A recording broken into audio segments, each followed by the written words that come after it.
Alright, so I'm back working on the Lightning.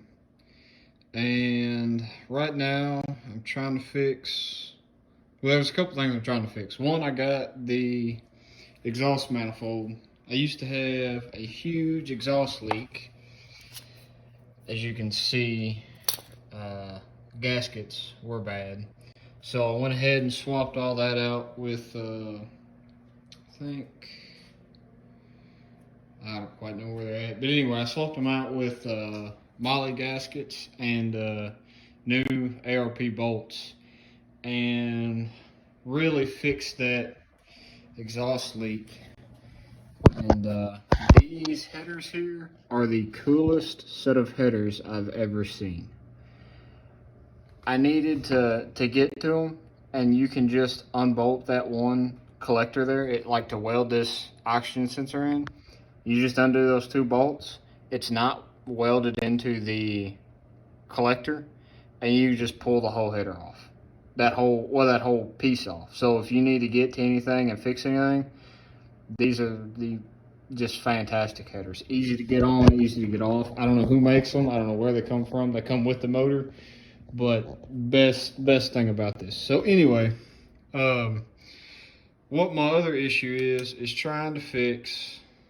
This truck keeps throwing the belt off, and as you can see, I have one of those high performance lightweight belts now. I'm missing a couple ribs. This isn't the regular pulley that I use. I use this one here. I was just trying some stuff. What it seems like is the supercharger's back toward the back of the truck too far by like, it looks a lot worse here, but when you put a straight edge on it, maybe a little over a 1/16 too far back. I didn't think that there was any adjustment in the supercharger, so I'm going to try to loosen it up and see if I can slide it forward. I really don't. I've been waiting on some ARP bolts or studs for the supercharger, but they've been on back order and nobody knows when they can get them. So I've been kind of stuck waiting on these, and I really don't like taking these on and off. Not that these bolts are necessarily bad, but I don't know anything about them, and they don't look super fantastic. But I got to do something because it just keeps throwing the belt off.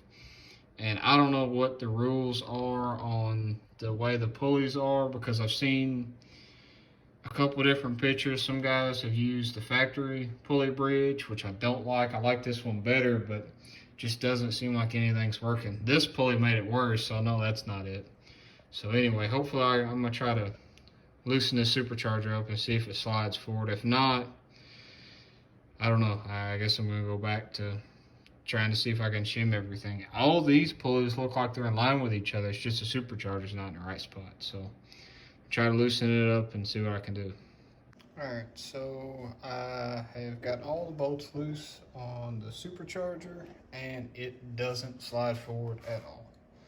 So it doesn't even really wiggle. I kind of assumed that, but there was a little hope that I had that it might move.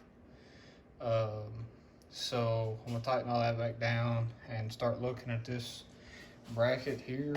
This bracket, they had already done some grinding on it, and so I think they may have had the same issue, and so I may start throwing some washers in behind it and trying to move it around while I've got everything off. I took the throttle cable bracket off because on these Kenne Big Air or JLP power flow intakes, I have no idea what kind of throttle body you're supposed to have, or throttle bracket you're supposed to have. So what I did is I cut up a regular, just stock 5.4 throttle cable, and took and welded the tabs and moved it around. And right now I'm painting it, letting it dry, and I'll bolt it back on. And I've got my oil breather mocked up. I got to, right now, I've just got one bolt on this side. I want to make sure everything was going to look right and clear like it's supposed to. And I kind of like the way it looks in there. It's a little big, but it's fine. It should work. So I'll have to get hoses and everything for it. And so I guess it's going to be tightened back down the supercharger, bolting everything back up, putting everything back together, and trying it again.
All right, so as you saw, I went ahead and threw the new belt on it, and it didn't throw it off. So super excited about that. It, as you can see, I started shimming it with washers, and I've got two washers down there, so it's probably shimmed a little over 1/8 inch, and I run a washers for this side here, but seems to be working a lot better. It's all squared up on the pulley. Everything looks like it's in line. So hopefully I fixed that problem, and I can keep it on the road, or keep the belt on the pulleys, and we'll go from there. I did kind of, you can see, I've started putting this braided hose cover, what do you want to call it? And not that any of it really needs it, but I just think it makes the engine bay look so much nicer and neater. So the plan is kind of going back through all this original stuff. Now that I'm starting to get the truck running, and you know, maybe I'm not having to work on it all the time, I can actually go back through and clean up and nicen up things, get things repainted and replaced, and get all this old plastic stuff replaced with the new braided stuff, and just make it look nicer and cleaner. But not super important, but I'm excited I got that done. The only thing I'm looking at here, I've got the hoses ordered for the breather. It's going to be a little bit of a chore because you can see that it's right on top of the oil filler cap, so I might end up having to move it around, but I'm going to keep it right there for now. And so I've got to still do some cleaning up and neatening up there, but not a big deal. The next thing I've got to decide, I've got to go back and look at the pictures, but I'm like 99% sure the fuel pumps that I just dropped the tank and put in the big truck are bigger aftermarket fuel pumps that were supposed to be in this truck, because that's what come with this motor. So now it's looking like I may end up having to jack up and drop the tank on both trucks, swap the pumps around, and then go back and put it all back together again. So, you know, that was hindsight. That was my fault. I think I did that to myself. I got to go back, but if you see in the next video that I'm dropping the fuel tank, then you'll know that I was wrong and I need to swap these around. So anyway, so I'm excited I got that running, and like I said, I still got some more cleaning up and buttoning up to do, but that was the main hindrance. I got to messing with it, I made it worse, and then the belt wouldn't stay on it at all. So hopefully I can keep all this together and keep on working. Alright, so now I'm messing with cleaning up more of the engine bay and trying to get this Kenne booster spark either out or rewired, because if you look right here, they just kind of crimped it together, and I don't even know what kind of tape they used, but it's all coming apart. You can see exposed wires, and so everything I've read, nobody really uses a booster spark. If anything, they use a booster pump, but most of the time if you're getting into a booster pump, they're already swapping to bigger fuel pumps, so then you don't have to worry about that. So I'm thinking I'm just gonna take it out, clean it all up, and get this box out of here. I don't really know why. I'm gonna end up having JJ tune it all anyway. If he says I need it, I'll put it back in. I'm gonna ask him about my spark plugs too. The gap on all of them from when this motor showed up was 21 thousandths on every spark plug.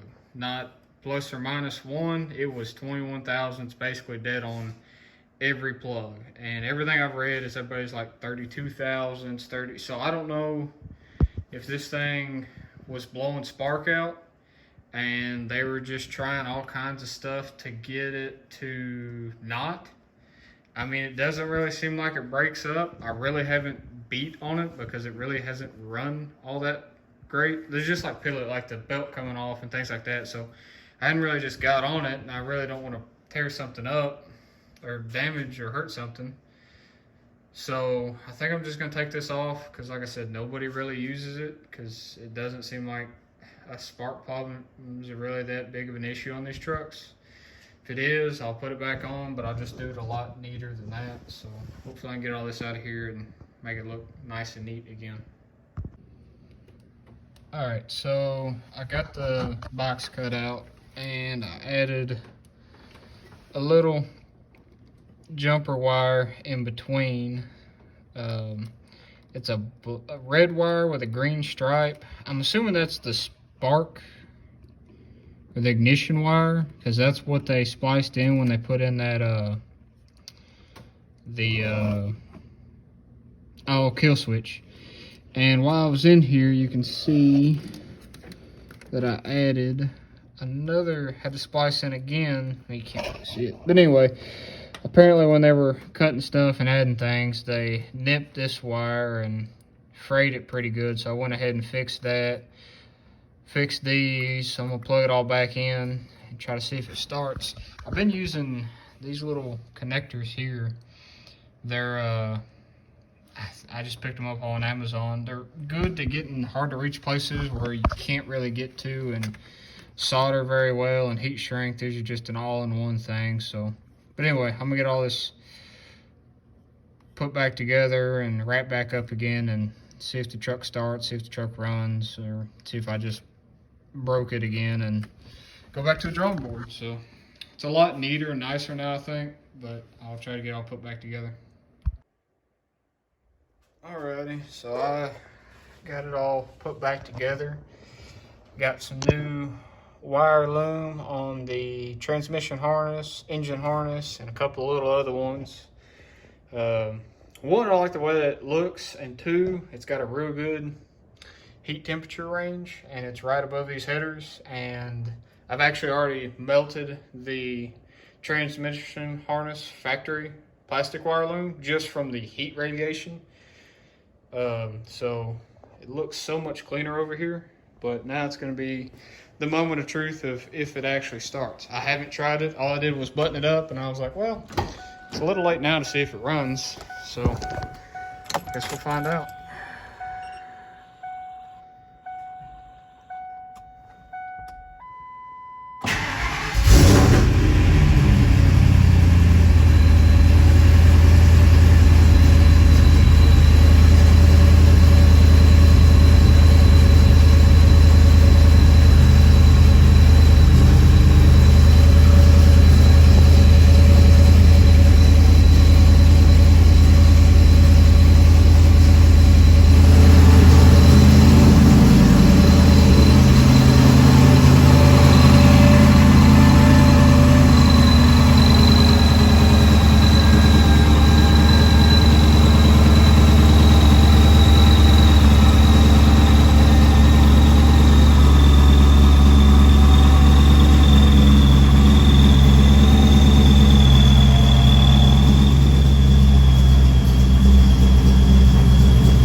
looks like it works.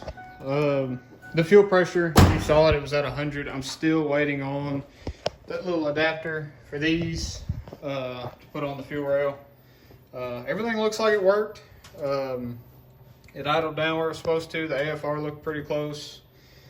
Belt's still staying on, so I'm excited. No, that looks so much nicer. I still got a little buttoning up to do. I'm gonna want to replace, like I said, I want to do all the plastic wire loom, but I mean, I've still got the supercharger take back off when my ARP bolts eventually show up. But I'm excited. I got quite a bit done. I got some stuff done. There's still a long way to go. I didn't get as much done as I'd like to, but I don't guess you ever do. So I'm keep on working, but I'm excited all that works. Like I said, I got the box out and it still runs, so that's a good sign. But anyway, I'll keep working. Alrighty, so I went and took it for a test drive. Everything stayed together. Everything stayed on. The belt still seems to be good and run real well. So I think I'm gonna end it off here. I've got some more projects and plans for this thing and the big truck in the future. So we'll keep on going, but I think I'm gonna end it off here.